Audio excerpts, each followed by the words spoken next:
సింహాసనముగా చేసుకుని భూమిని పాదపీఠముగా చేసుకుని సమస్తమును ఏలుచున్న గొప్ప దేవుడవు తండ్రి.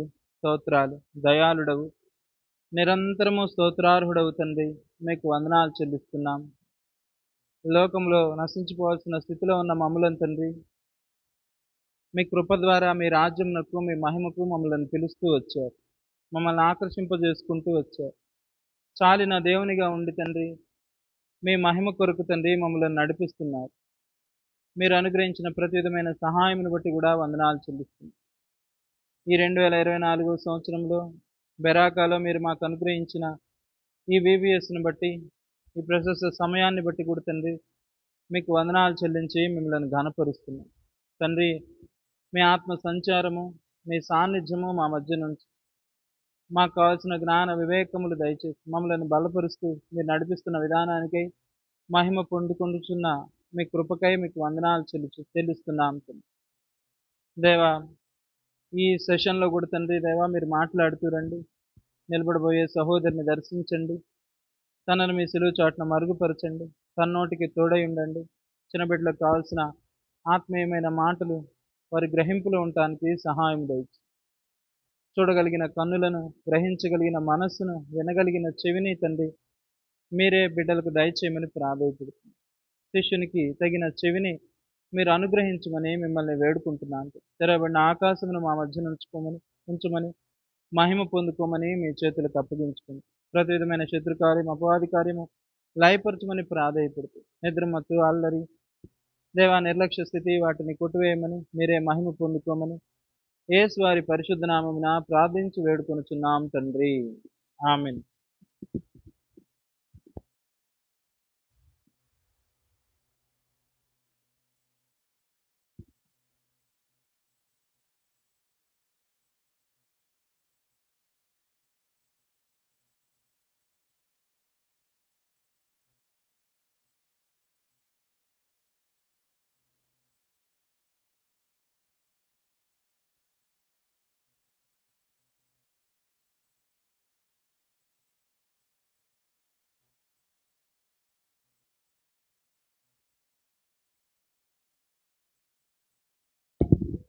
అందరికీ ప్రైజ్ ద లార్డ్. ఇది ఎన్నో లెసను? మార్నింగ్ ఏ లెసన్ విన్నాం? ఏంటి 7వ లెసను? ఎవరు నింపబడిన పాత్ర?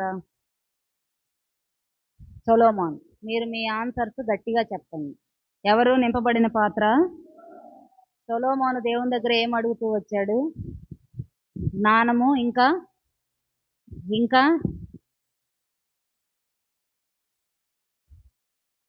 బుద్ధి అడిగాడా? ఈ ప్రజలను పరిపాలించే జ్ఞానం ఇవ్వమని అడిగాడు. అడిగినప్పుడు దేవుడు మరి సొలొమోనుకు అనుగ్రహించాడా? అనుగ్రహించుతూ వచ్చాడు అన్నమాట. ఆ విధంగా అనుగ్రహించిన దాన్ని బట్టి సొలొమోను అక్కడ ఉన్నటువంటి ప్రజలందరినీ పరిపాలిస్తూ వచ్చాడు. మరి ఈరోజు మనం నేర్చుకోబోయే పాఠం ఏంటంటే ప్రయోజనకరమైన పాత్రలు, పవిత్రమైన పాత్రలు. ఏం పాత్రలు? ప్రయోజనకరమైన పాత్రలు, పవిత్రమైన పాత్రలు. ప్రయోజనకరమైన పాత్ర ఎవరు? పవిత్రమైన పాత్రలు ఎవరు? ఈరోజు మనం ఆ పాఠంలో తెలుసుకునే వారంగా ఉంటాం. మీ పరిశుద్ధ గ్రంథంలో నుండి మొదటి రాజుల గ్రంథము 5వ అధ్యాయము, మొదటి రాజుల గ్రంథము 5వ అధ్యాయము, మొదటి రాజుల గ్రంథము 5వ అధ్యాయము 5వ వచనం ఒకరు చదవండి. కాబట్టి నీ సింహాసనము మీద నేను నీకు బదులుగా కూర్చుండబెట్టుటకు నీ కుమారుడు నా నామ ఘనతకు ఒక మందిరమును కట్టించునని యెహోవా నా తండ్రి అయిన దావీదునకు సెలవిచ్చినట్లు నా దేవుడైన యెహోవా నామ ఘనతకు మందిరమును కట్టించుటకు నేను ఏమ కలిగిన వాడున్నాడంట? కలిగి ఉన్నాడు, ఉద్దేశం కలిగి ఉన్నాడు. తర్వాత అదే అధ్యాయంలో చూసినట్లయితే మనము 12వ వచనంలో కూడా చూడండి. యెహోవా సొలొమోనునకు చేసిన వాగ్దానం చొప్పున అతనికి జ్ఞానము దయచేసెను, మరియు హీరాముకు సొలొమోనును సంధి చేయగా వారిద్దరికీ సమాధానము కలిగి ఉండెను. తర్వాత అదే అధ్యాయంలో 17వ వచనంలో చూసినట్లయితే, రాజు సెలవీయగా వారు మందిరము యొక్క పునాదిని చెక్కిన రాళ్లతో వేయుటకు గొప్ప రాళ్లను, మిక్కిలి వెలగల రాళ్లను తెప్పించిరి. తర్వాత 6వ అధ్యాయము 10వ వచనములో కూడా చూసినట్లయితే, మరియు మందిసమునకు చుట్టూ గదులను కట్టించెను. ఇవి 5 మూరల ఎత్తుగలవై దేవదారు దూలముల చేత మందిరముతో దిట్టముగా సంధింపబడెను. తర్వాత ఇదే అధ్యాయంలో మనం చూసినట్లయితే 14వ వచనం, ఈ ప్రకారము సొలొమోను మందిరమును కట్టించి ముగించెను. ఇక్కడ మనం ఈ భాగంలో చూసినట్లయితే మొదటిగా ఒక చిన్న ప్రార్థన చేసుకుందాం. ప్రేమ నమ్మకం కలిగిన మా ప్రియ పరలోక తండ్రి, దయగల నాయన, నీకు వందనాలు, స్తుతులు, స్తోత్రాలు. మరి ప్రార్థిస్తూ ఉండగా మీరు ఎరిగిన దేవుడు, మా తలంపులు, మా ఆలోచనలు మాకంటే ముందుగా మీరు ఎరిగిన దేవుడుగా మీరు నందులకై స్తోత్రాలు. నా పక్షాన మీరు ఉండండి, నన్ను మరుగు చేయండి, బిడలతో మీరు మాట్లాడుతూ రమ్మని వేడుచున్నాను. అవును ప్రభా, సొలొమోనుకి ఏమైతే నేర్పిస్తూ వచ్చారో ఆ విధంగా ప్రభా నీ బిడలైనటు వారితో కూడా మీరు మాట్లాడుతూ ఆ రీతిగా నేర్పిస్తూ రావలసిందిగా వేడుకుంటూ, ఈ బిడలందరినీ మీ చేతులకు అప్పచెప్పుకుంటూ, నన్ను కూడా నీ పాదాల యొద్ద అప్పచెప్పుకుంటూ యేసయ్య ఉన్నత నామమున ప్రార్థించి స్తుతించి అడుగు వేడుకొంచున్నాము తండ్రి, ఆమేన్. ఇక్కడ చూసినట్లయితే ఈ అధ్యాయంలో మొట్టమొదటిగా ఏం చేశాడంటే, సొలొమోను మందిర నిర్మాణం చేస్తూ వచ్చాడు. ఎందుకు సొలొమోను మందిర నిర్మాణం చేశాడు? అతని తండ్రి అయిన దావీదు ఘనత పొందినవాడు కదా, చాలా పరిశుద్ధంగా ఉన్నాడు కదా. ఎందుకు దావీదు చేత మందిర నిర్మాణం జరగలేదు? ఎందుకు జరగలేదు అని అంటే, ఇక్కడ చదువుకున్నాం కదా, మొట్టమొదటిగా 5వ అధ్యాయము 5వ వచనంలో మనం చూసినట్లయితే అతని చేతులు కూడా ఎట్లా నిండి ఉన్నాయంట, రక్తంతో నిండి ఉన్నాయంట. అందుకని చెప్పేసి దావీదు మందిరాన్ని కట్టొద్దు, దావీదు కుమారుడైనటువంటి సొలొమోను మందిర నిర్మాణం చేయాలని చెప్పేసి దేవుడైన యెహోవా దావీదుకు సెలవిస్తూ వచ్చాడు అనమాట. ఎవరితో చెప్పారు? దేవుడు ఎవరితో చెప్పాడు? దావీదుతో చెప్పాడు. ఎవరితో ఏం కట్టాలని? సొలొమోను చేత మందిరమును కట్టించాలని. సరే, మందిరాన్ని కట్టించాలనుకున్నప్పుడు మందిరానికి సహజంగా మనం ఇల్లు కట్టాలంటే ఏమేమి అవసరం? మనకి ఇల్లు కట్టాలనుకో, ఇల్లు కట్టడానికి మనం ఏమేమి తీసుకొస్తాం? ఇంటికి కావాల్సినటువంటి మెటీరియల్ అంతా మనము సమకూరుస్తాం అన్నమాట. అదేవిధంగా సొలొమోను కూడా ఏం చేశాడంటే, ఈ మందిర నిర్మాణానికి కావలసినటువంటి అనేక వస్తువులను సమకూరుస్తూ వచ్చాడు. మొట్టమొదటిగా చూసినట్లయితే దావీదు స్నేహితుడైనటువంటి హీరాముకి కబురు పంపాడు అనమాట. ఏమని? ఈ మందిరాన్ని నిర్మాణం చేయాలంటే నీవు కలప పంపాలి. కలప అంటే చెక్క అన్నమాట. ఆ మందిర నిర్మాణానికి కావలసినటువంటి దేవదారు కలపనంతా నీవే పంపించాలి, నీవు పంపిస్తే నేను ఇక్కడ మందిరాన్ని నిర్మిస్తానని చెప్పేసి దావీదు స్నేహితుడైనటువంటి హీరాముకి కబురు పంపుతాడు. పంపేసి అంతటితోనే వదిలిపెట్టకుండా, నీవు కలప పంపినంత కాలము నేను నిన్ను, నీ కుటుంబం వారిని, అక్కడున్న వారిని అందరిని నేను పోషిస్తానని చెప్తాడు అన్నమాట. ఆ విధంగా హీరాము ఏం చేస్తూ వచ్చాడంటే, కలపని సొలొమోనుకి పంపిస్తూ వచ్చాడు. ఏ విధంగా పంపించాడంటే, ఆ దినాలలో ట్రాన్స్పోర్టేషన్ ఎలా జరిగేదంటే వాటర్లో జరిగేదన్నమాట. పెద్ద పెద్ద షిప్పుల్లో, పడవల్లో అట్లా పంపిస్తూ ఉండేవాళ్ళు. అప్పుడు హీరాము కలపన ఏం చేశాడంటే, తూరు నుండి యొప్పే నుండి యెరూషలేముకి ఈ పడవ మార్గంలో తీసుకొని వచ్చాడు అనమాట. ఆ విధంగా తీసుకొని ఆ మందిర నిర్మాణానికి కలపనంతా, దేవదారు మ్రానంతా తీసుకురావడం జరిగింది. అంత మాత్రమే కానీ పునాది వేయటానికి కూడా రాళ్ళు అవసరం కదా, ఆ రాళ్లను కూడా సమకూరుస్తూ వచ్చాడు అనమాట. ఆ విధంగా సమకూర్చిన తర్వాత ఇక మందిరం కట్టడం ప్రారంభం చేశాడు. మందిరం కట్టడం ప్రారంభం చేసి మందిరాన్ని ముగిస్తూ వచ్చాడు అనమాట. ఈ విధంగా మందిర నిర్మాణం జరగడానికి 7 సంవత్సరాల టైం పట్టింది. ఎన్ని సంవత్సరాలు? 7 సంవత్సరాల టైం పట్టింది అనమాట. ఈ 7 సంవత్సరాలు అయిపోయిన తర్వాత అక్కడ దేవుడైన యెహోవా ప్రత్యక్షమై ఏం మాట్లాడుతూ ఉన్నాడంటే, మీరు పరిశుద్ధంగా పవిత్రంగా ఉంటేనే నేను ఇశ్రాయేలీల మధ్య నివసిస్తాను, లేకపోతే నేను మీ మధ్య నివసించను అని మాట్లాడుతూ వచ్చాడు అనమాట. ఆ విధంగా మాట్లాడినప్పుడు ఇశ్రాయేలీలు మరి దేవుడు మాట్లాడాడు, మనం పరిశుద్ధంగా ఉంటేనే దేవుడు మనతో ఉంటాడు, మన మధ్యలో సంచరిస్తాడు, కాకపోతే మనలో ఉండడు అని చెప్పేసి వాళ్ళు కూడా అర్థం చేసుకుంటారు అన్నమాట. అప్పుడు వాళ్ళు ఏం చేస్తారంటే, పరిశుద్ధంగా ఉండాలని చెప్పేసి నిర్ణయం చేసుకుంటారు. తర్వాత ఇది అయిపోయిన తర్వాత ఆ యొక్క మందిర నిర్మాణం అంతా జరుగుతూ వచ్చింది. ఆ మందిర నిర్మాణం ఎట్లా ఉన్నదంటే, మన దేవుడైన యెహోవా గొప్పవాడు కదా, చాలా ఘనతను వహించిన వాడు, పవిత్రుడు, పరిశుద్ధుడు, చాలా గొప్పవాడు కాబట్టి మందిరం నిర్మాణం కూడా చాలా ఘనముగా గొప్పగా జరుగుతూ వచ్చిందంట. ఆ విధంగా జరిగిన తరువాత ఆ దినాలలో ఏదైనా పాపాన్ని తీసివేయాలి అని అంటే మనుషుల యొక్క పాపాన్ని తీసివేయాలంటే వాళ్ళు బలులను అర్పించాలన్నమాట. లేకపోతే వాళ్ళ పాపం పోదు. ఆ బలులను అర్పించి ఆ రక్తాన్ని బలిపీఠం మీద ఒలికించినప్పుడే వారి పాపాలన్నీ కడగబడతాయి అన్నమాట. అప్పుడు యాజకులందరూ బలి పశువులను అక్కడ తీసుకొని వచ్చేవాళ్ళు. ఆ బలి పశువుల్ని బలిపీఠం మీద అర్పించడం ద్వారా ఆ యొక్క వారి పాపాలన్నీ తీసివేయబడినాయి అని వారు నమ్మేవాళ్ళు. ఆ విధంగా మందిరంలో జరిగిన తర్వాత దావీదు ఏం చేస్తా వచ్చాడంటే, ఈ యొక్క మందిర నిర్మాణం ఏ విధంగా జరిగిందంటే, నిర్గమాకాండములో మోషే ఏ విధంగా ప్రత్యక్ష గుడారం నిర్మాణం జరుగుతూ వచ్చిందో అదే విధంగా సొలొమోను మందిర నిర్మాణం కూడా జరుగుతూ వచ్చిందనమాట. ఆ విధంగా జరిగిన తర్వాత దావీదు ఈ యొక్క యాజకులందరూ ఆ బలులను తీసుకొచ్చి అర్పణలు అర్పిస్తూ ఉన్నారు కదా. మరి ఇప్పుడు ఈ సొలొమోను మందిరంలో ఎక్కడ బలులను అర్పించాలి, ఎక్కడ అర్పించాలంటే ఇప్పుడు ఆ మందిర నిర్మాణాన్ని మనం చూడాలన్నమాట. ఎట్లా ఉంది ఆ మందిర నిర్మాణం, యాజకులు ఎవరు, యాజకులు ఎక్కడ బలులు అర్పించేవారు, అట్లా ఆ విషయాలన్నీ మనం ఇప్పుడు చూడొచ్చు అన్నమాట. మొట్టమొదటిగా చూసినట్లయితే ఇక్కడ 3 స్థలాలు మనకి కనబడతాయి అన్నమాట. 3 స్థలాలు. మొట్టమొదటి స్థలం ఏంటంటే ఆవరణము. మొట్టమొదటి స్థలం ఏంటి? ఆవరణము. రెండవ స్థలము పరిశుద్ధ స్థలము.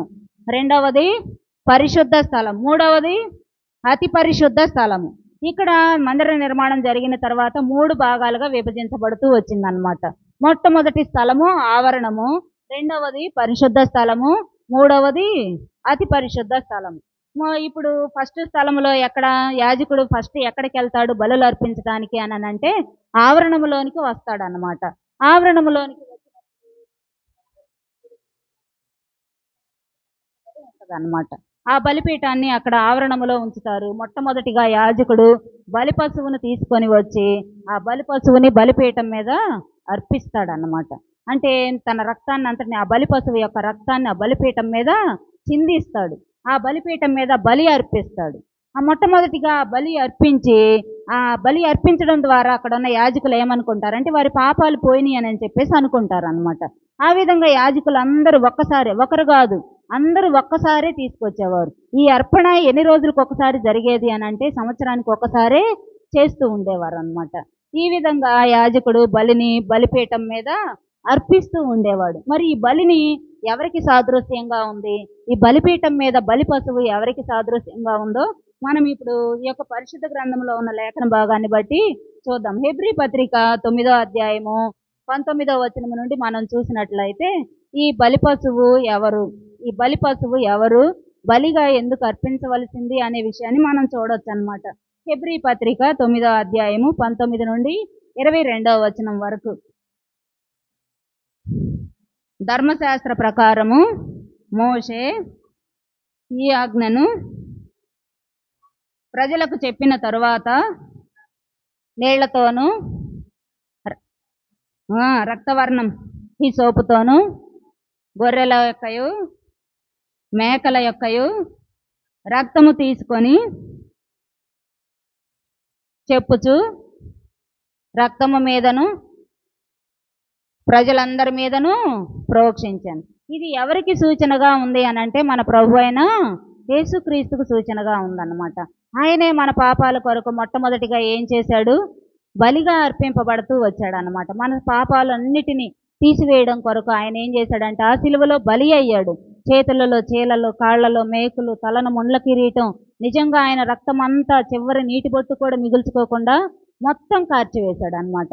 ఇక్కడ యాజకుడు బలిపీఠం మీద బలి పశువుని ఏ విధంగా బలి అర్పిస్తూ వచ్చాడో ఆ విధంగా యేసు ప్రభు వారు మన కోసం కూడా ఆ సిలువ మీద బలి అవుతూ వచ్చాడు అన్నమాట. తర్వాత ఈ యొక్క ఆవరణములో ఉన్నటువంటి రెండవ పాత్ర ఏంటి అని అంటే ఈ గంగాళము, ఇత్తడి గంగాళం. మోషే కాలంలో అయితే ఇత్తడి గంగాళంగా ఉండేది.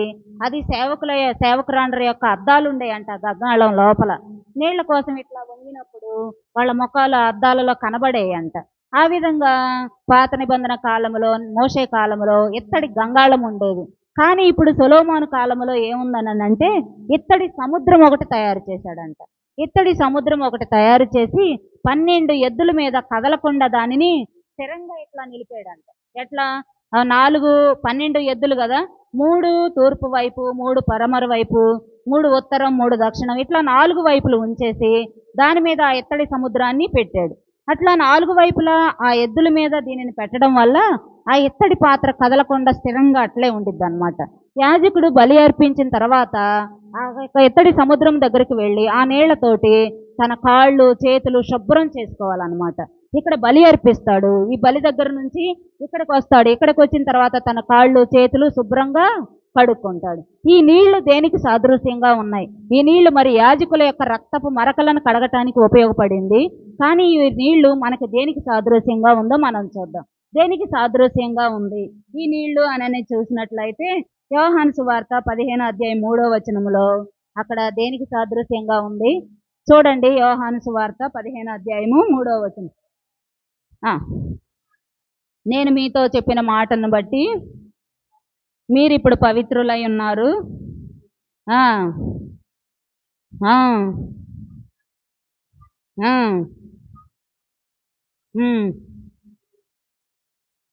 ఇక్కడ పవిత్రం అంటే దేని గురించి, దేని వలన? ఆయన వాక్యం వలన మనము పవిత్రపరచబడతామని చెప్తూ ఉందన్నమాట.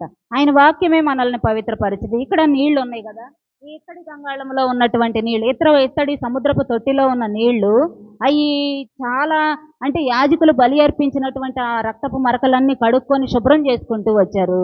అలాగే ఈ దినాలలో మనం చూసినట్లయితే ఆ నీళ్లు మనకి వాక్యానికి సాదృశ్యంగా ఉన్నాయి అన్నమాట. ఆ నీళ్ళు అనే వాక్యంతో మన పాపాలను కూడా ప్రతి దినము మనము కడుక్కొని శుద్ధి చేసుకునే వాళ్ళంగా ఉంటామన్నమాట. ప్రతి ఉదయం మనం బైబిల్ చదివేటప్పుడు అయ్యా నువ్వు నాతో మాట్లాడు, నువ్వు నాతో మాట్లాడమని అడిగినప్పుడు దేవుడు ఖచ్చితంగా మనతో మాట్లాడతాడనమాట. అప్పుడు మన తప్పులు మనకు తెలియచేస్తాడు. ఆ తప్పులన్నిటి నుండి మనం ఏం చేస్తాము? ఒప్పుకుంటాం అనమాట. ప్రభువా నేను ఈ తప్పు చేశాను, ఈ పాపం చేశాను అని చెప్పేసి ఒప్పుకుంటాం. ఆ విధంగా ఈ నీళ్లు వాక్యానికి సాదృశ్యంగా చూస్తామన్నాయి. ఈ వాక్యములో ఈ యొక్క సముద్రపు తొట్టిలో ఎన్ని నీళ్లు పడతాయి అని అంటే 24,000 గ్యాలన్ల వాటర్ పట్టిద్దంట. 24,000 గ్యాలన్ల వాటర్. కాబట్టి ఈ 24,000 గ్యాలన్ల వాటరు చిన్న చిన్న పాత్రలో నింపబడటానికి వీలు పడదు కాబట్టి పెద్ద సముద్రపు తొట్టిలో స్టోర్ చేశారు. ఉదాహరణకి చూసినట్లయితే మనకంట స్నానానికి 8 గ్యాలన్ల నీళ్లు మాత్రమే సరిపోతాయి అంట. అయితే ఇందులో ఎన్ని ఉన్నాయి? 24,000 గ్యాలన్ల వాటరు ఉన్నదన్నమాట. తర్వాత యాజకుడు ఇక్కడ బలి అర్పించే టైంలో కూడా కొన్ని పాత్రలను ఉపయోగిస్తాడు. ఏంటి ఆ పాత్రలు అనంటే గరిటెలు, గింజలు, పళ్ళెములు అట్లాంటి చిన్న చిన్న పాత్రలను కూడా ఇక్కడ ఉపయోగిస్తాడనమాట. ఈ పాత్రలు ఎందుకు అని అంటే అతడు బలి అర్పించేటప్పుడు వాటిని పక్కకి లోపలికి నెట్టడానికి, లేకపోతే ఇంకా వాటి అవసరాన్ని బట్టి వాటిని ఉపయోగించుకోవడానికి వీటిని వాడుతూ ఉంటాడనమాట ప్రధాన యాజకుడు. ఆ విధంగా ఈ యొక్క పళ్ళెములు, గరిటెలు, బిందెలు ఇట్లాంటివి కూడా పళ్ళాలు మనకి ఇక్కడ బలి అర్పించేటప్పుడు యాజకుడికి అవసరం అవుతూ ఉంటాయి అన్నమాట. ఈ యొక్క చిన్న చిన్న వస్తువులు దేనికి సాదృశ్యంగా ఉన్నాయి అంటే అవి మనకే సాదృశ్యంగా ఉన్నాయి. మనం చిన్నవారం కదా, మనం మందిరంలో చాలా తక్కువ వయసు వాళ్ళమే, మనం ఏం చేస్తాములే మందిరంలో, మన అవసరం ఏముంటుందిలే, మన పని ఏముంటుందిలే, మనం ఏం చేయగలం అని చెప్పి మనం అనుకుంటామంట. కానీ యాజకుడికి ఈ చిన్న పనిముట్లతో కూడా అవసరం ఉందన్నమాట. ఈ చిన్న పనిముట్లు లేకపోతే యాజకుడు ఈ బలిని అర్పించలేడంట. యాజకుడు ఈ బలి అర్పించడం వీలు కాదంట. అందుకని చెప్పేసి ఈ చిన్న పాత్రలని ఖచ్చితంగా యాజకుడు ఉపయోగిస్తాడు. ఆ చిన్న చిన్న పాత్రలు ఎవరు అంటే ఎవరు చిన్న చిన్న పాత్రలు అంటే మొట్టమొదటిగా చూసినట్లయితే సూపర్నెంట్స్, ప్రధాన యాజకుడు అనమాట. సూపర్నెంట్స్ ఉంటారు, ప్రధాన యాజకుడు. తర్వాత లీడర్స్ అన్నమాట. సాంగ్స్ పాడతారు కదా, సాంగ్స్ పాడేవాళ్ళు. ఈ చిన్న చిన్న పాత్రలకు సాదృశ్యంగా ఉన్నవారు ఎవరు? సూపర్నెంట్స్, క్వైర్ లీడర్స్. తర్వాత ఇంకెవరు? ఆఫీసర్స్. ఆఫీసర్స్ అంటే ఎవరు? అధికారం వహించి అన్నీ చూసేవాళ్ళు అన్నమాట వాళ్ళు. తర్వాత కేర్ టేకర్స్, అన్నిటినీ చూసేవాళ్ళు, పైనుండి అధికారం వహించి వీళ్ళు కూడా ఏం చేస్తారంటే ఏం జరుగుతుంది ఏమి జరగట్లేదని చెప్పేసి చూసేవాళ్ళు అనమాట. వీళ్ళు కేర్ టేకర్స్. తర్వాత పాస్టర్స్. పాస్టర్స్ కూడా అవసరమే మందిరంలో, అవునా? వీళ్ళందరూ అవసరాలు మందిరాల్లో ఉన్నాయా లేవా? ఉందా లేదా? ఉంది కదా. తర్వాత అషర్స్. అషర్స్ అంటే ఎవరంటే ద్వారపాలకులు. ద్వారపాలకులు ఇక్కడ ఉంటారు కదా, మనకి కూడా షూస్ ఎక్కడ పెట్టాలి, మీ చెప్పులు ఎక్కడ ఎడవాలి, మీరు ఎటు వెళ్ళాలి, మీకు గైడ్ చేస్తూ ఉంటారనమాట. వాళ్ళే ద్వారపాలకులు. వారిని ఏమంటారంటే అషర్స్. అషర్స్ కూడా అవసరమేనమాట. ఇంకా మనకి చూసినట్లయితే చిన్న చిన్న పనివారు కూడా చాలా మంది అవసరమై ఉంటారన్నమాట. ఈ విధంగా ఈ ఎన్వి అనేవాళ్ళు కూడా ఎవరు అనంటే మన పక్షాన ఉండి బలంగా కోరుకునేవాళ్ళు.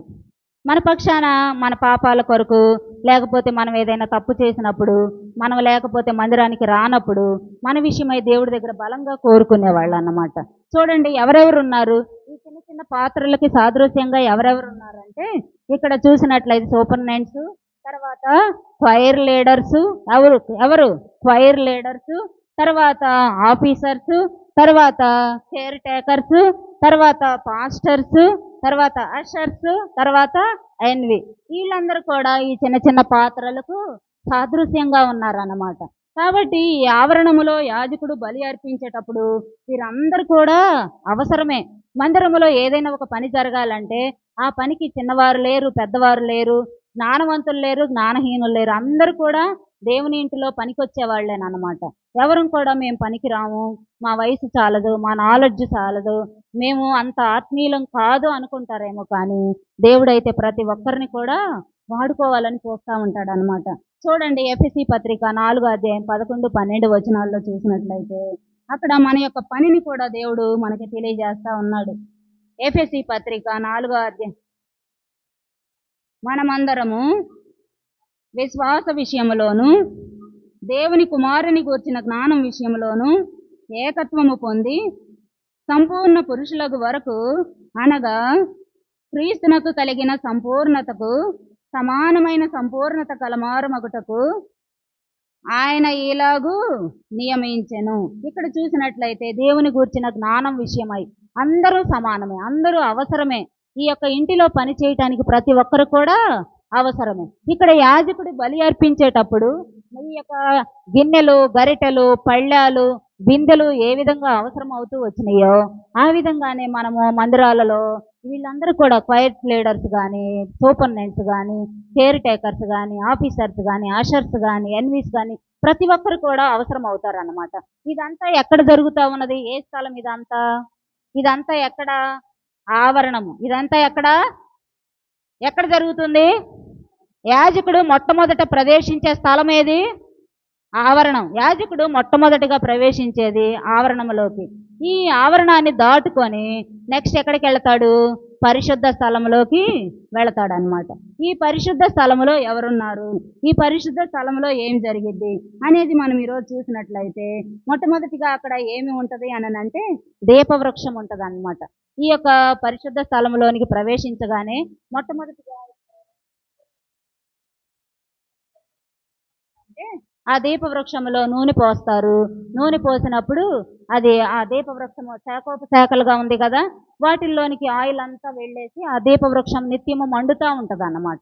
అంటే ఈ దీపవృక్షము అక్కడ మండుతూ ఏం చేస్తూ ఉండిద్దంటే వెలుగుమయంగా ఉంటుంది. ఇదంతా మోషే కాలంలో చూసినట్లయితే ఈ దీపవృక్షము ఒకటే ఉండేది, 7 కొమ్మలను కలిగి ఉండేది. కానీ ఈ యొక్క సొలొమోను కాలంలో ఎట్లా ఉందంటే మందిర నిర్మాణంలో 10 దీపవృక్షాలను కలిగి ఉందన్నమాట. ఇది 10 దీపవృక్షాలు ఎప్పుడు ఆయిల్ పోస్తూ ఉంటారు, అది మండుతూ ఉంటుంది. అప్పుడప్పుడు ఏం చేస్తారంటే ఈ దీపవృక్షాలలో ఆ దీపాలు ఉంటాయి కదా, వాటిని కత్తిరించడానికి కత్తెరలు, తర్వాత పట్టుకారులను ఉపయోగిస్తారనమాట. ఎందుకు అని అంటే ఆ యొక్క దీపాలలో ఉన్నటువంటి ఒత్తులు ఉంటాయి కదా, పైకి వస్తాయి కదా, అవి ఎప్పటికప్పుడు కత్తిరిస్తూ ఉండాలి. కత్తిరించకపోతే నూనె కరెక్ట్గా వాటికి పైదాకా వెళ్ళదు, అవి సరిగా మండవు. అందుకని చెప్పేసి కత్తెరలను, పట్టుకారులను ఉపయోగించి ఆయిల్ని పోసి అది ఎప్పుడు మండిస్తూ ఉంటారు. అది ఎప్పుడు కూడా మండుతూ వెలుగునిస్తూ ఉంటుంది అన్నమాట. ఈ వెలుగు దేనికి సాదృశ్యంగా ఉన్నది, ఈ వెలుగు ఎవరికి సాదృశ్యంగా ఉన్నది అనేది మనం చూద్దాం. ఈ వెలుగు ఎవరికి సాదృశ్యంగా ఉన్నది, అది దీపవృక్షం ఎవరికి సాదృశ్యంగా ఉందంటే యోహాను సువార్త 8వ అధ్యాయం 12వ వచనంలో చూసినట్లయితే అక్కడ వెలుగు నేను లోకమునకు వెలుగును, నన్ను వెంబడించువాడు చీకటిలో నడువక జీవపు వెలుగు కలిగి ఉండునని వారితో చెప్పాను. ఇక్కడ ఈ యొక్క పరిశుద్ధ స్థలములో దీపవృక్షము వెలుగుతూ ఉంది. ఆ వెలుగు వల్ల ప్రధాన యాజకుడు ఆ యొక్క పరిశుద్ధ స్థలములోనికి వెళ్ళి ఆ యొక్క దీపవృక్షాన్ని వెలిగిస్తూ ఉంటాడు అనమాట. ఈ వెలుగు ఈ దినాలలో మనం చూసినట్లయితే అది ఎవరికి సాదృశ్యంగా ఉంది? మన ప్రభు అయినటువంటి యేసుక్రీస్తు వారికి సాదృశ్యంగా ఉంది. అందుకే అంటాడు కదా, నేను వెలుగై ఉన్న ప్రకారం మీరు కూడా వెలుగులో నడవాలని చెప్తూ ఉంటాడు అనమాట. నేను వెలుగునై ఉన్నాను అని మాట్లాడుతూ ఉంటాడు. కాబట్టి ఆయనే మనకి వెలుగు కాబట్టి ఆయనని మనము అనుసరించే వారంగా, ఆ వెలుగులోనికి మనం వచ్చే వారంగా ఉండాలన్నమాట. తర్వాత పరిశుద్ధ స్థలములో చూసినట్లయితే మరి ఇంకొక అవసరమైనటువంటి పనిముట్టు ఏంటి అని అంటే, ఇది రొట్టెలు, సన్నిధి రొట్టెల బల్ల. సన్నిధి రొట్టెల బల్ల. ఈ సన్నిధి రొట్టెల బల్ల, ఈ బల్ల మీద కొన్ని 2 పాత్రలు ఉంటాయి. ఒక్కొక్క పాత్ర మీద 6 రొట్టెలు చొప్పున మొత్తం 12 రొట్టెలు ఉంటాయి అంట. ఆ 12 రొట్టెలు కూడా ఎవరిని సూచిస్తూ ఉన్నాయి అంటే, ఇశ్రాయేలీల 12 గోత్రాలను సూచిస్తూ ఉన్నాయి అన్నమాట. ఇశ్రాయేలీల 12 గోత్రాలను ఈ యొక్క రొట్టెలు సూచిస్తూ ఉన్నాయి. నిర్గమకాండంలో చూసినట్లయితే మోషే ప్రత్యక్షపు గుడార నిర్మాణములో ఈ యొక్క సన్నిధి రొట్టెల బల్లను ఒక్కటే ఉంచేవాడు, దాని మీద 12 రొట్టెలను మాత్రమే ఉంచేవాడు అన్నమాట. కానీ ఈ యొక్క సొలొమోను మందిర నిర్మాణములో ఈ సన్నిధి రొట్టెల బల్లలు ఎన్ని ఉన్నాయంటే 10 బల్లలు ఉన్నాయంట. ఈ రొట్టెలను 12 బల్లల మీద 10 బల్లల మీద 12 చొప్పున పేర్చి ఉంచేవాళ్ళు. వీటిని సంవత్సరానికి ఒకసారి ఈ రొట్టెలను మారుస్తూ ఉండేవాళ్ళు అన్నమాట. ఈ విధంగా సొలొమోను మందిర నిర్మాణములో సన్నిధి రొట్టెల బల్లలు 10 అమర్చుతూ వచ్చారు. ఈ యొక్క రొట్టెలు పెట్టడానికి ఉపయోగించినటువంటి పాత్రలు ఉన్నాయి చూసారా, ఆ పాత్రలు మన యొక్క సేవకులకు సూచనగా ఉన్నాయి. ఆ పాత్రలు ఆ రొట్టెలను ఏ విధంగా పెట్టి ఉంచారో ఆ విధంగా సేవకులు కూడా దానికి సాదృశ్యంగా కనబడుతూ ఉన్నారు. అసలు ఈ రొట్టెలు దేనికి ఉపయోగపడతాయి, ఈ రొట్టెలు దేనికి సాదృశ్యంగా ఇవ్వబడినాయి, ఈ రొట్టెలు ఎవరివి అని చూసినట్లయితే మనం యోహాను సువార్తలోనే చూడొచ్చు అన్నమాట. యోహాను సువార్తలో చూసినట్లయితే యోహాను సువార్త 6వ అధ్యాయము 35వ వచనములో చూస్తే అక్కడ చెప్తాడు, జీవాహారమును నేనే. ఏమని చెప్తున్నాడు? నా ఇష్టము నెరవేర్చుకొనుటకు నేను రాలేదు, నన్ను పంపిన వాని చిత్తము నెరవేర్చుటకే నేను పరలోకము నుండి దిగివచ్చి తిని.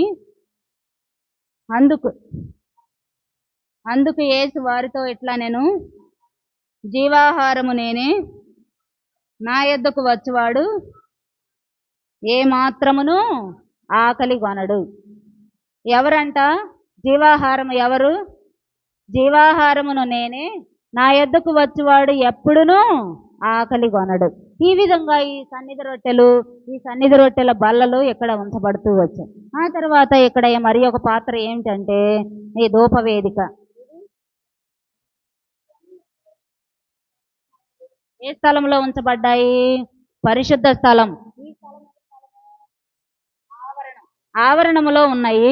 ఆవరణం నుండి యాజకుడు ఇప్పుడు పరిశుద్ధ స్థలంలోకి వచ్చాడు. పరిశుద్ధ స్థలములో ఇప్పుడు దీపవృక్షాలు ఉన్నాయి, సన్నిధి రొట్టెలు ఉన్నాయి, తర్వాత మందసం ఉందన్నమాట.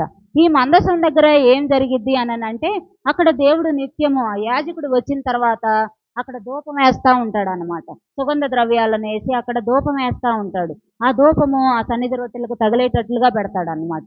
ఆ విధంగా ఆ ధూపము ఈ నిత్యము పొగలేచినట్లుగా లేచి ఆకాశమునంత మట్టుకు ఎగిరినట్టుగా ఉండిద్ది అన్నమాట. ఆ విధంగా ధూపము ఆ మందిరములో నిత్యము పొగవలే లేస్తూ ఉండిద్దంట. ఆ ధూపం కూడా ఎప్పుడు కూడా ఆగిపోకూడదంట. ఆ ధూపము నిత్యము వేస్తూ ఉండాలి. ఈ ధూపము దేనికి సాదృశ్యంగా ఉన్నది? సొలొమోను నిర్మించినటువంటి ధూపవేదిక దేనికి సాదృశ్యంగా ఉన్నది అని అంటే, ఇది మనం చేసే యొక్క ప్రార్థనకు సాదృశ్యంగా ఉన్నది. ఈ ప్రార్థనకి సాదృశ్యం ఎవరైతే దేవుని యందు విశ్వాసం ఉంచి నిరీక్షణ కలిగి నమ్మకం కలిగి దేవుని కొరకు జీవిస్తూ ఉంటారో అట్లాంటి వాళ్ళ జీవితాలలో ధూపవేదిక ఖచ్చితంగా ఉంటుంది. వారు నిత్యము ధూపం వేసేవారుగా ఉంటారు. అది ప్రతి ఉదయం సాయంత్రం ఎప్పుడు వీలైతే అప్పుడు వాళ్ళు ధూపం వేసేవాళ్ళుగా కనబడతారు అన్నమాట. ఈ ధూపము కూడా మనం పరిశుద్ధ గ్రంథంలో చూసినట్లయితే దేవుడైన మన ప్రభు అయిన యేసుక్రీస్తు కూడా చెప్తూ ఉంటాడు కదా, నేను తండ్రి యొద్ద మిమ్ములను గూర్చి వేడుకొనుచున్నాను అని చెప్తాడు. మన గురించి ఏం చేస్తూ ఉన్నాడు? మన ప్రభు అయిన యేసుక్రీస్తు వారు తండ్రి యొద్ద వేడుకుంటూ ఉన్నాడంట.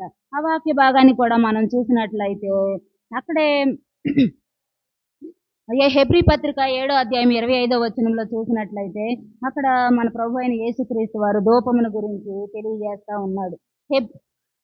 హెబ్రీ పత్రిక 7వ అధ్యాయము 25వ వచనం, ఈయన తన ద్వారా దేవుని యొద్దకు వచ్చేవారి పక్షమును విజ్ఞాపనము చేయుటకు నిరంతరము జీవించుచున్నాడు గనుక వారిని సంపూర్ణముగా రక్షించుటకు శక్తిమంతుడై ఉన్నాడు.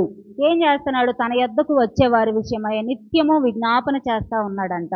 ఎందుకు అనంటే వారు సంపూర్ణంగా రక్షింపబడాలి. ఎట్లా రక్షింపబడాలి? సంపూర్ణంగా. ఊరక చెయ్యెత్తడం, నేను తీర్మానం తీసుకున్నాను ఇట్లా కాదు. మన జీవిత కాలం అంతా ఒక్కసారి తీర్మానం చేసుకున్నామంటే ఆ తీర్మానం నుండి తొలగిపోకూడదు అన్నమాట. ఆ విధంగా మన రక్షణ ఉండాలి, నిలిచేదిగా ఉండాలి, గట్టిగా పట్టుకునేదిగా ఉండాలి. ఆ విధమైన రక్షణ మన జీవితాలలో జరగాలన్నమాట.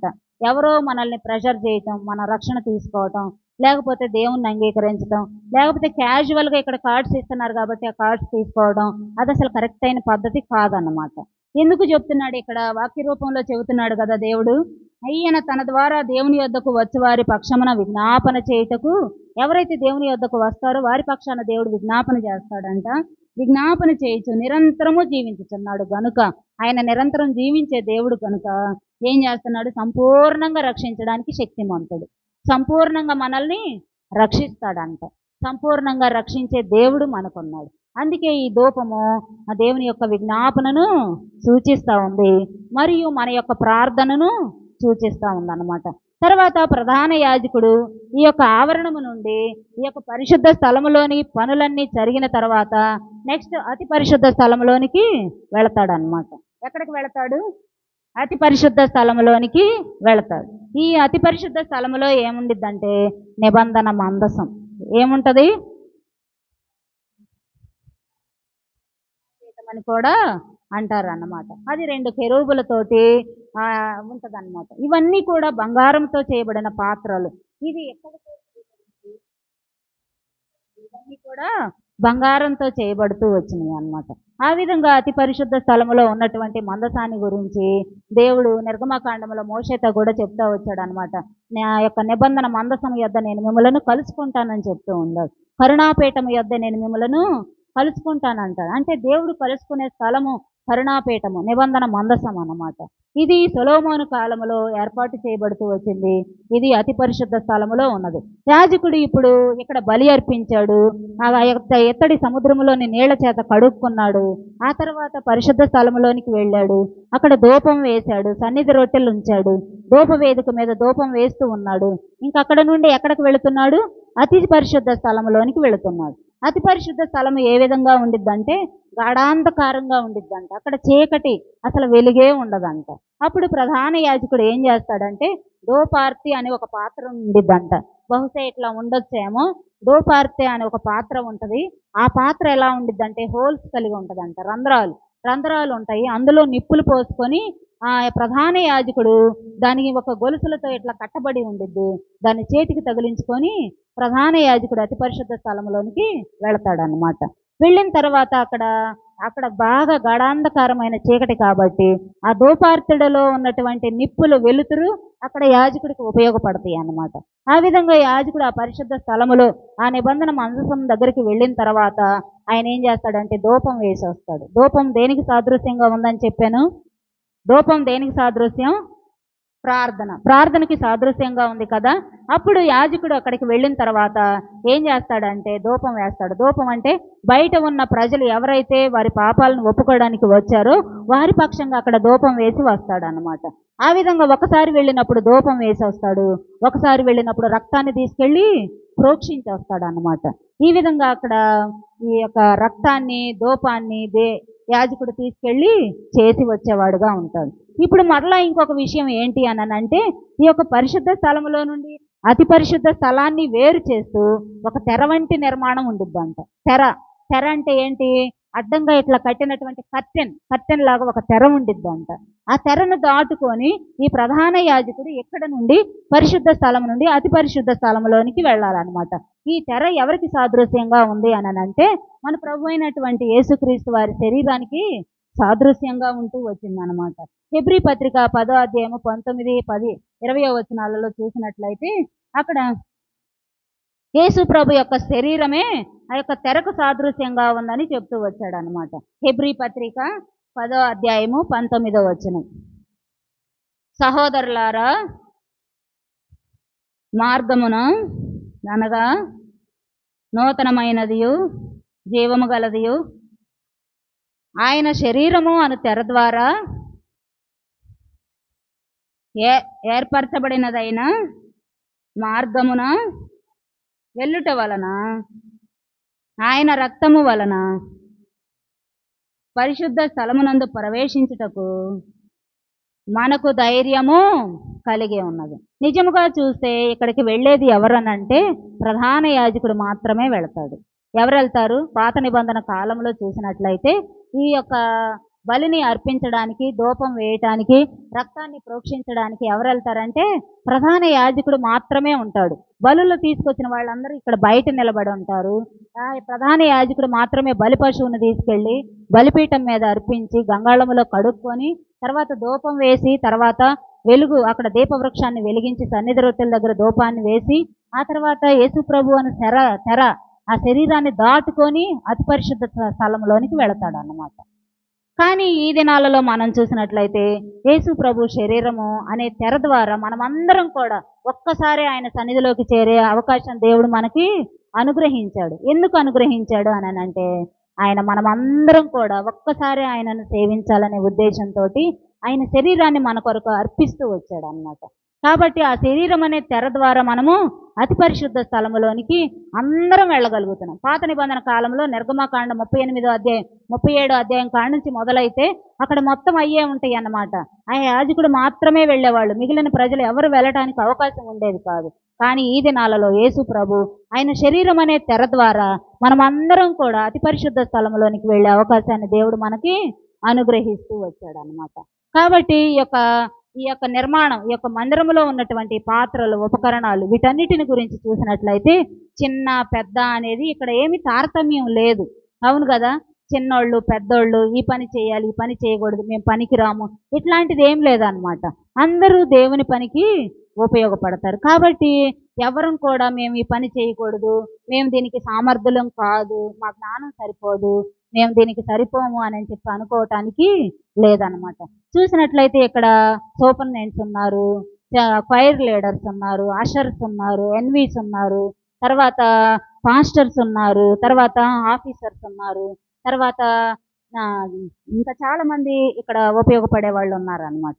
ఈ విధంగా ప్రతి ఒక్కరు కూడా మందిరంలో పని చేయడానికి అవసరమైన వారు. ఇదంతా ఎవరి ద్వారా జరుగుతూ వచ్చింది అని అంటే మన ప్రభు అయినటువంటి యేసుక్రీస్తు ద్వారా. కాబట్టి మనం ఆ రక్షణ పొందుకోవడానికి దేవుడు మన పక్షాన తండ్రి యొద్ద విజ్ఞాపన చేస్తూ ఉన్నాడు. కాబట్టి దేవుడు మనం కూడా దేనికి పనికిరాని పాత్రలమైనప్పటికీ, నిజంగా దేవుడు ఎన్నుకోవడానికి అర్హము కాని పాత్రలమైనప్పటికీ దేవుడు మనల్ని ఏం చేశాడు మనల్ని నిష్ప్రయోజనమైనటువంటి మనల్ని ప్రయోజనకరమైన పాత్రలుగా చేస్తూ వచ్చాడు అన్నమాట. ఏ విధంగా చేశాడు? ప్రయోజనకరమైన పాత్రలుగా చేశాడు. లేకపోతే దేవుడు మనలో లేకపోతే, దేవుని కార్యం మనలో జరగకపోతే, ఆ రక్షణ కార్యం మనలో జరగకపోతే మనం దేవునికి ప్రయోజనకరంగా ఉంటామా? ఉండలేం కదా. మరి మీరు హృదయానుసారంగా, మీరు ఊరికే కాకుండా మరి మీరు ఇష్టపూర్వకంగా హృదయానుసారంగా మీరు ఎంతమంది తీర్మానం చేసుకున్నారు? ఎంతమంది?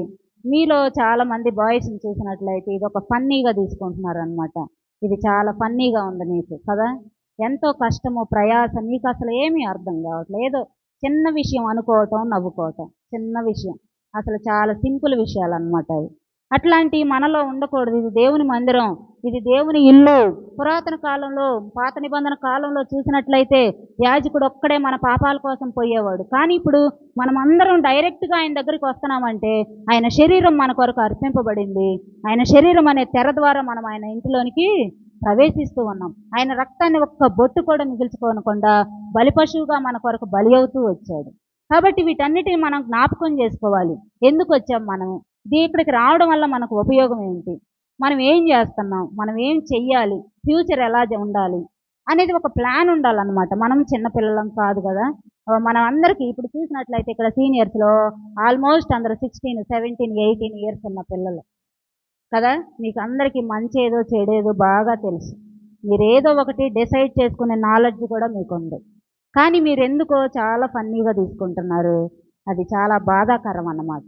అక్కడ ఆంటీ ఇప్పుడు సాంగ్స్ నేర్పిస్తున్నప్పుడు, యాక్షన్ చేస్తున్నప్పుడు మీరు ఎందుకు నవ్వుతారో అర్థం కాదు. చాలా అంటే అది అవమానంగా ఉంటుంది. మీకెందుకో మరి అర్థం కావట్లేదు.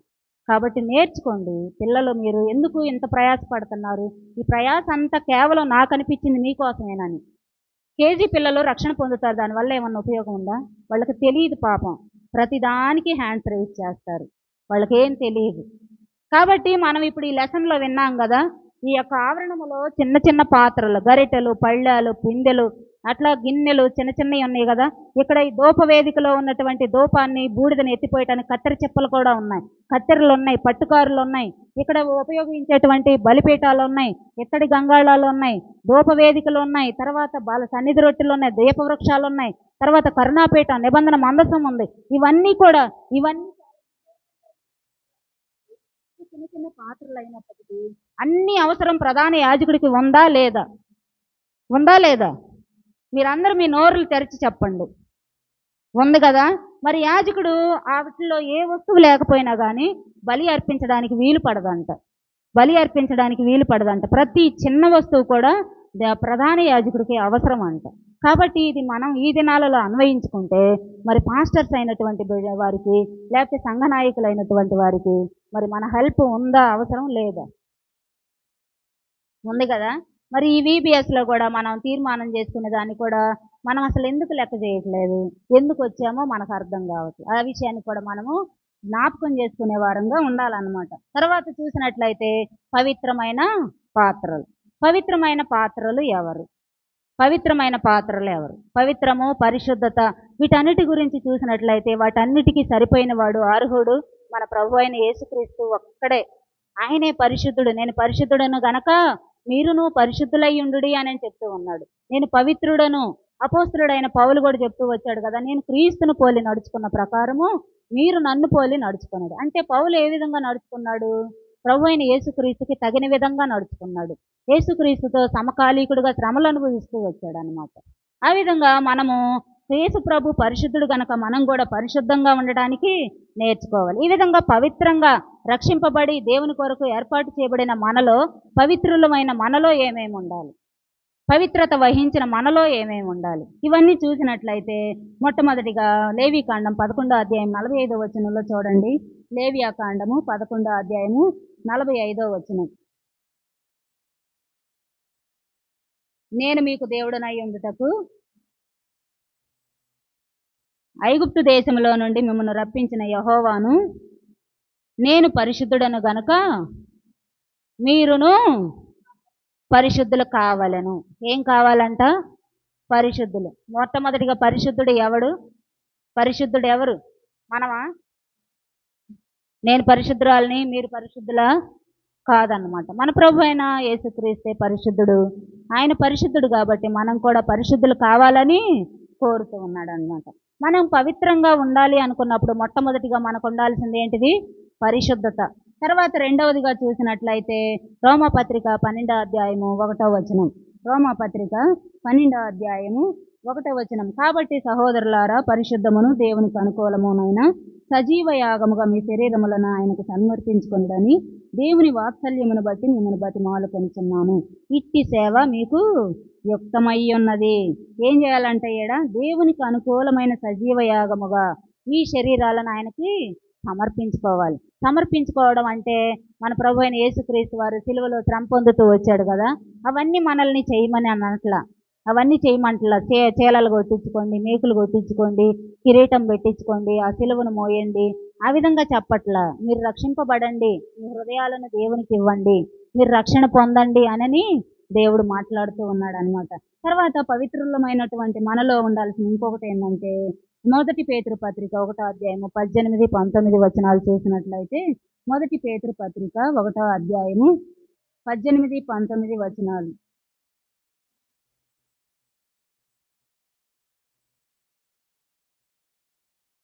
పితృపారంపర్యమైన మీ వ్యర్థ ప్రవర్తనను విడిచిపెట్టినట్లుగా వెండి బంగారముల వంటి క్షయ వస్తువుల చేత మీరు విమోచింపబడలేదు కానీ అమూల్యమైన రక్తము చేత, అనగా నిర్దోషమును నిష్కళంకమున గొర్రెపిల్ల వంటి క్రీస్తు రక్తము చేత విమోచింపబడతారని మీరు ఎరగరా.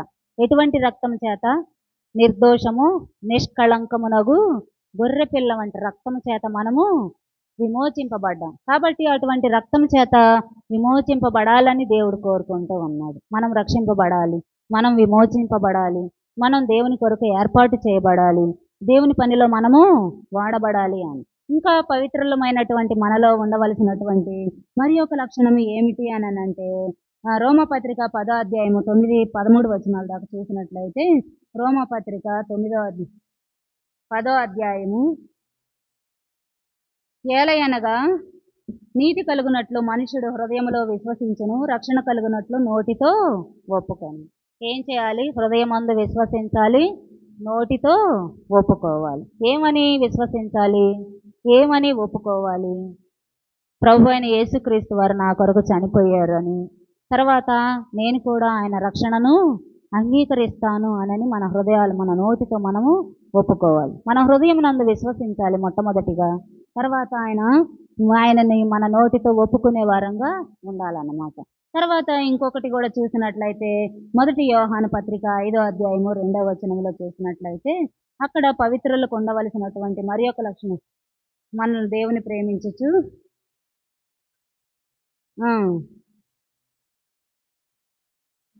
ఎరుగుదుము, మనము ఆయన ఆజ్ఞలను గాయకొనుట. ఆయన ప్రేమిస్తున్నాము అని అంటే ఏం చేయాలి? ఆయన ఆజ్ఞలని గాయకొనాలి. ఎన్ని ఆజ్ఞలను ఇచ్చాడు దేవుడు మనకి? 10 ఆజ్ఞలను ఇచ్చాడు కదా. ఆజ్ఞల్లో మనము ఆజ్ఞలన్నిటినీ పాటించే వారంగా, అనుసరించి గాయకొనే వారంగా మనము ఉండాలన్నమాట. తర్వాత ఇంకొకటి చూసినట్లయితే కీర్తనల గ్రంథము 37వ అధ్యాయము 4వ వచనంలో కూడా చూసినట్లయితే కీర్తనల గ్రంథము 37, యెహోవాను బట్టి సంతోషించుము, ఆయన నీ హృదయ వాంఛలను తీర్చును. కాబట్టి మనము యెహోవా యందు మాత్రమే ఆనందించే వారంగా ఉండాలంట. యెహోవా యందు ఏ విధంగా ఆనందించాలి? యెహోవా యందు మాత్రమే. మనం వేటేటి ఎందో ఆనందిస్తూ ఉంటాం, మనకు తెలియదు అనమాట. అసలు దేని గురించి ఆనందించాలో కూడా మనకు తెలియదు. ఎందులో ఆనందం ఉందో, ఎందులో ఆనందం లేదో కూడా మనకు తెలియదు. అనవసరమైన వాటికన్నిటికీ మనం ఆనందపడతాం. ఇప్పుడు కూడా మగపిల్లలు నవ్వుతానే ఉన్నారు. మనకు అసలు ఆనందం అంటే ఏదో తెలియదు కదా. అసలు చెడుకు నవ్వాలా, మంచికి నవ్వాలా, అసలు ఆనందం ఎప్పుడు వచ్చిద్ది అనేది కూడా తెలియదు. ఒక ఎగ్జాంపుల్ చూస్తే, చనిపోయే దగ్గరికి వెళ్ళే వ్యక్తి నవ్వితేనంట అసలు ఎంత సిగ్గు చేయటోనంట. ఇక్కడ జరిగేదంతా ఏంటో, మీరు నవ్వేదేందో అర్థం కాదు. కాబట్టి మీరు ఎక్కడ ఆనందించాలి? ఎక్కడ ఆనందించాలి? ఎక్కడ ఆనందించాలి? యెహోవాను బట్టి ఆనందించాలన్నమాట. ఫస్ట్ మనం చూసినట్లయితే దేవుని యందు పవిత్రంగా ఉన్న వారిలో విధేయత. తర్వాత చూసినట్లయితే హోలీ. తర్వాత ఇంకా ఏముండాలి? ప్రేమను కలిగి ఉండాలి, వారంగా ఉండాలి. తర్వాత మనము చాలా చాలా విషయాలు దేవుడు మనకి తెలియజేస్తా ఉన్నాడు అనమాట. దేని విషయమై సంతోషించాలి? డెలైట్. మనకు దేనిలో కూడా సంతోషం లేదు, అందుకే ఆనందించుడే, నేను మరలా చెప్పుదును, ఆనందించుడని దేవుడు సెలవిస్తూ ఉన్నాడు అనమాట. కాబట్టి దేవుని యందే మనకి సంతోషం, కానీ మరి వేటి యందు కూడా మనకి సంతోషం లేదన్నమాట. ఇంకా చూసినట్లయితే మనం ఏం చేస్తూ ఉంటాము? మనకి అన్నీ తెలుసని మనం అనుకుంటూ ఉంటాం, కానీ మనకు ఆత్మీయమైన సంగతులు మనకేమీ తెలియవు అన్నమాట. కాబట్టి పవిత్ర పాత్రలమైనటువంటి మనము, పవిత్రంగా ఉండాలనుకుంటున్నటువంటి మనము ఎట్లా ఉండాలి? హోలీగా ఉండాలి, లవ్, ప్రేమ కలిగి ఉండాలి. తర్వాత ఏం కలిగి ఉండాలి? డెలైట్, సంతోషం, ఆనందం కలిగిన వారంగా మనము ఉండాలి. తర్వాత ఒబీడియన్స్ అంటే విధేయత కలిగిన వారంగా ఉండాలన్నమాట. ఈ విధంగా సొలొమోను యొక్క మందిర నిర్మాణం జరుగుతూ వచ్చింది. ఆ మందిరములో అందరూ బలహీనులైనను, బలవంతులైనను, చిన్నవారైనా పెద్దవారైనా ప్రతి ఒక్కరు కూడా ఈ పనిలో ఉపయోగపడుతూ వచ్చారన్నమాట. ఆ విధంగా మనం కూడా పవిత్రులమైనటువంటి మనము కూడా వాటన్నిటిని కలిగిన వారంగా ఉండాలి. తర్వాత చూసినట్లయితే మనము అన్ని విషయాలలో సంపూర్ణంగా, ఓలి ఎప్పుడు కలిగి ఉండాలి అంటే సంపూర్ణంగా కలిగిన వారంగా, ఓలి అంటే మొత్తం సంపూర్ణత కలిగిన వారంగా ఉండాలన్నమాట. పరిశుద్ధత కొంచెమైనా మస్ట్. కానీ మళ్ళీ అందుకే బైబిల్ వాక్యంలో చెబుతాడు, బొక్కావాని తైలంలోనంట చచ్చిన ఈగ పడితే తైలమంతా కంపుకొచ్చుద్దంట. కాబట్టి మనం పరిశుద్ధంగా ఉండాలని ఇష్టపడినప్పుడు కొంచెం కూడా మనలో మలినం అనేది ఉండకూడదు. మొత్తము మనము దేవునికి అనుకూలంగా ఉండే వారంగా ఉండాలి. ఈ సెల్ఫిష్నెస్ అనేది కూడా మనలో ఉండకూడదు. సెల్ఫిష్నెస్ ఏంది? స్వార్థం. స్వార్థం అనేది కూడా మనలో ఉండకూడదు అనమాట. ఫైటింగ్. తర్వాత మనం కొంతమందితో అవునంటే కొంతమంది కాదని మనం ఫైట్ చేస్తూ ఉంటాం. ఈ విధంగా మనము దేవునికి పవిత్రపరచబడిన వారంగా, పరిశుద్ధపరచబడిన వారంగా, దేవుడు ఎన్నుకున్న వారంగా మనకు ఉండవలసినవి, మనము నేర్చుకోవలసినవి మనము కలిగి ఉండాలన్నమాట. మొట్టమొదటిగా చూసినట్లయితే పరిశుద్ధతని కలిగి ఉండాలి. ఎందుకనంటే దేవుడు పరిశుద్ధుడు కనుక మనము పరిశుద్ధులమై ఉండాలి. తర్వాత రక్షణను కోరుకునే వారంగా ఉండాలి. తర్వాత చూసినట్లయితే ఆయనకు బద్ధులమై విధేయత చూపే వారంగా మనము ఉండాలి. ఈ విధంగా ఇంకా మనము ఎన్నో చూపిస్తూ ఉన్నాడు. ప్రేమను కలిగి ఉండాలి, ఆనందాన్ని కలిగి ఉండాలి, ఆయన రక్షణను మనము విడిచిపెట్టకుండా పట్టుకునే వారంగా ఉండాలని కూడా తెలియజేస్తూ ఉంది.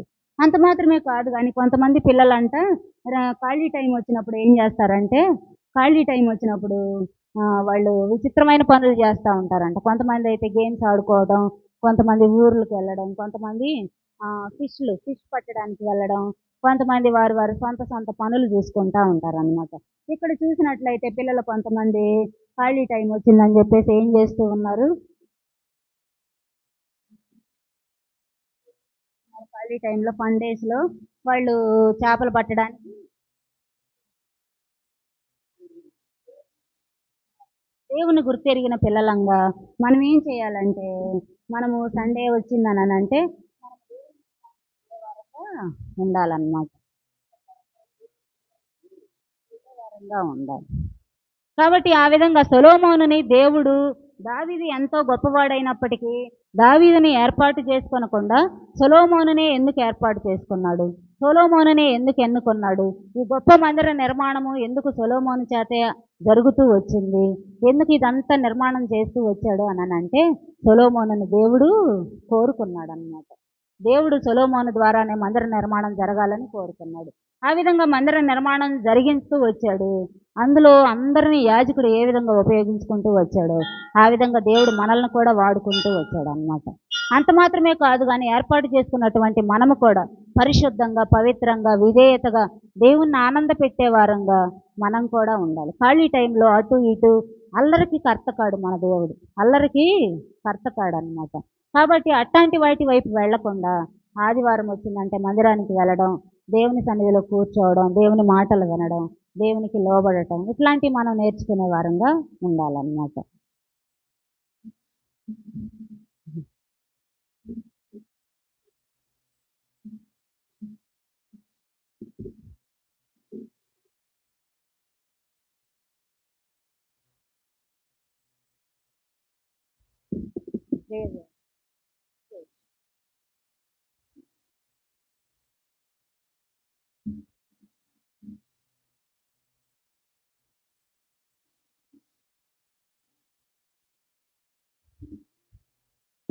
అందరూ శ్రద్ధగా విన్నారా? ఏం లెసన్ చెప్పారు అక్క? అది బాయ్స్ నుండి సౌండ్ వినపడదు. ఏం పాత్రలో? మీ అందరి ఫస్ట్ లెసన్ తెలుసా? ఏం పేరు? సెకండ్ లెసన్, థర్డ్ లెసన్,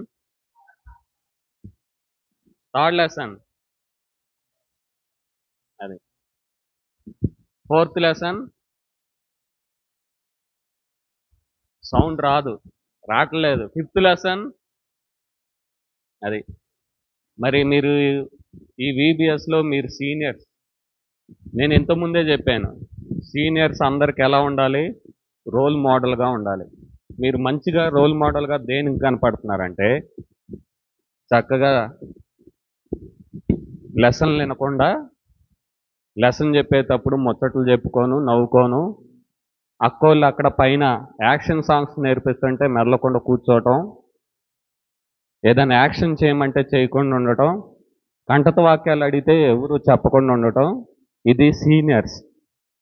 ఇది మీరు రోల్ మోడల్ ఎవరికి?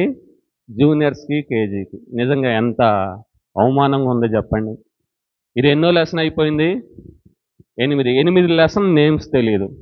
ఉదయం అక్క వాళ్ళు 7 అయిపోయింది కదా మార్నింగ్, 7 కంటత వాక్యాలు చెప్పమంటే చెప్పలేకపోయారంట. అంటే మీరు మందిరానికి ఎందుకు వస్తున్నారంటే భోజనం వడ్డించడానికి తినటానికి వెళ్ళటానికి. నిజంగా ఎంత అవమానంగా ఉందో చెప్పండి. ముందు మీరు దేవుని మందిరంలో దేవుని పని కంటే దేవుణ్ణి సొంత రక్షకునిగా అంగీకరించడం చాలా ముఖ్యమైన పని. అసలు ఈ VBS అక్క కూడా చెప్పారు, మెయిన్ మీకే ఎక్కువగా, మీకోసమే ఈ VBS ఏర్పాటు చేశారు, యవనస్తుల కోసం ప్రత్యేకంగా. మరి మీలో ఆ సీరియస్నెస్ లేదు. అందరూ ఎట్లా ఉండారంటే ప్రతి సంవత్సరం జరిగే VBS. నిజం చెప్పండి, ఈ 4 రోజులు అయిపోయింది, ఎంతమంది తీర్మానం చేసుకున్నారు? ఎంతమంది? నిజం, ఒక్కళ్ళు తీర్మానం చేసుకోవాలి. గర్ల్స్లో 1 2 3 4 5, బాయ్స్లో 8 మెంబర్స్. బాయ్స్లో నిజంగా ఇది మీకు కాదు, మేము మీ క్లాస్ టీచర్లు ఉన్నాం కదా, మాకు సిగ్గు ఇది. నిజంగా క్లాస్ రూమ్లో ఎట్లా ఉండారో అట్లా బిహేవ్ చేస్తున్నారు. స్కూల్ వేరు, దేవుని సన్నిధి వేరు. క్లాస్ రూమ్లో టీచర్స్ ఏమనకపోయినా పైన ఎవరు చూస్తున్నారు? ఆన్సర్ చెప్పండి. దేవుడు చూస్తున్నాడు. ఖచ్చితంగా దేవుడు, ఇంతకుముందు చెప్పాం, దేవుని ఉగ్రత వస్తే మనం తట్టుకుంటామా? చెప్తున్నా, దేవుని సన్నిధిలో చాలా జాగ్రత్తగా ఉండాలి. మీ బిహేవియరు, మీ పద్ధతి దేవుణ్ణి ఘనపరిచిద్ది. ఘనమైన పాత్ర మీ జీవితం, మీ బిహేవియర్. మరి మీలో అలా కనపడతలేదంటే, మీ బిహేవియర్ అలా లేదంటే ఎట్లా చెప్పండి? మీరు ఆలోచించండి. ఖచ్చితంగా మీరు డెసిషన్ తీసుకోగలరు. మీ బిహేవియర్ కరెక్ట్గా లేదు, అసలు లేదు, రక్షణ పొందలేదు. రక్షణ పొందకుండా అసలు దేవుని పని చేసినా ఉపయోగం ఉండదు. ప్రయోజనకరమైన పాత్రలని అంటున్నారు. సొలొమోనుని దేవుడు ఎన్నుకున్నాడు. సొలొమోను విధేయుడిగా ఉన్నప్పుడే సొలొమోను చేత దేవుని మందిరం కట్టించాడు. అవునా కదా? మీరు కూడా విధేయతుడు ఉంటే దేవుడు మీ చేత చాలా పనులు ప్రయోజనకరమైన పాత్రలుగా ఉంటారు. కాబట్టి నా రిక్వెస్ట్ కాదు ఇది, ప్లీజ్ దయచేసి ఇంకొక రోజే మిగిలి ఉంది. రేపు ఒక్కరోజు, రేపు సాయంత్రం కంటత వాక్యాల ఎగ్జామ్ ఉంది. నిజంగా మీరు ఏం చేస్తారు తెలుసా? రేపు ఎగ్జామ్ అంటే ఈరోజు నైట్ ప్రిపేర్ అయ్యి రాస్తాం. రేపు కూడా మీరు చేసేది అది. ఏ రోజు కంటత వాక్యం ఆ రోజు చదవటం, లెసన్ నేమ్స్ నేర్చుకోవటం. ఇప్పుడు అయిపోయింది కదా, లెసన్ డిస్కస్ చేస్తే ఒక్కళ్ళు ఆన్సర్ చెప్పరు. ఇంకా టీచర్లు మేము ఆన్సర్ చెప్తా ఉండాలి. మరి ఈ 1 అవర్ ఏం వింటున్నారు?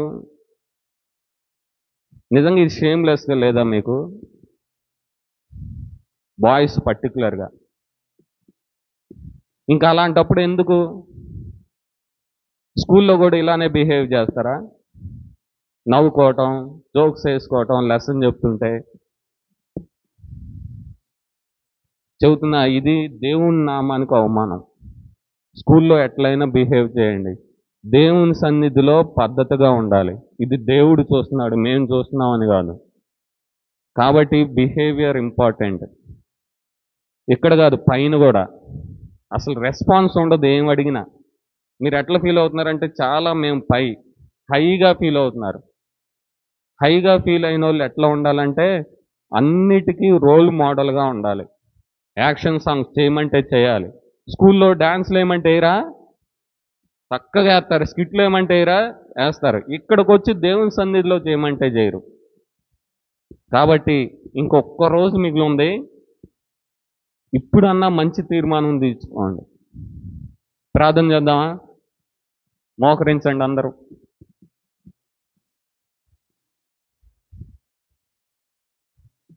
ఇంకా చెప్పాలి.